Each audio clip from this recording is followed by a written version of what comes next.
Kayo yung gawa na sabihin, idinala sa bahay nyo yung pera.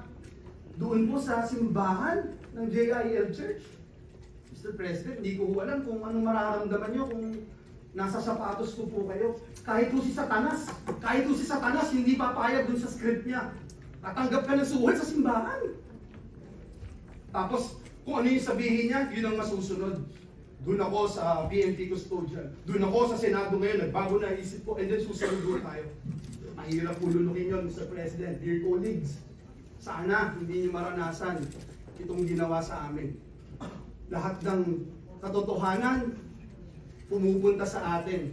Yung sinasabing CA member ako, 2023 of October, 2024 po ako naging CA. Ang dami niyo rito, kalahati po dito CA nun. 2023, sabi, kino-confirm si Secretary Bunuan. 2022, confirmed si Secretary Bunuan. Paulit-ulit po ako dito, wala akong flood control, walang maiturong flood control. And yet, ito, paniniwalaan. Nasa news, nasa lahat po. Dito sa atin, binanggit yung mga kongresista, pero wala, parang falling to deaf ears, Mr. President. Again, Mr. President, hindi ko kailangan na may sumuporta sa akin dito sa Senado. Kahit isa po dito sa Senado, I appreciate yung mga naniniwala. Kung hindi kayo naniniwala, it's not my problem. Ang alam ko lang, Mr. President, mahirap na ikaw paparatangan tapos sa mismong sarili mong bahay, hindi ka maproteksyonan. Sa mismong sarili mong bahay, pinagdududahan ka o hindi ka man lang mapakinggan, Mr. President.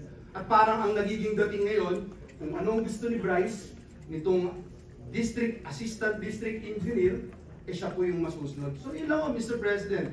Akin po, kung ibabalik po siya dito, let the plenary decide and let's continue to abide by our rules. Maraming pong salamat, Ginoong Pangulo.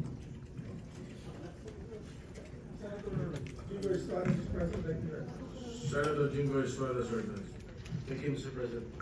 Mr. President, this morning I received a report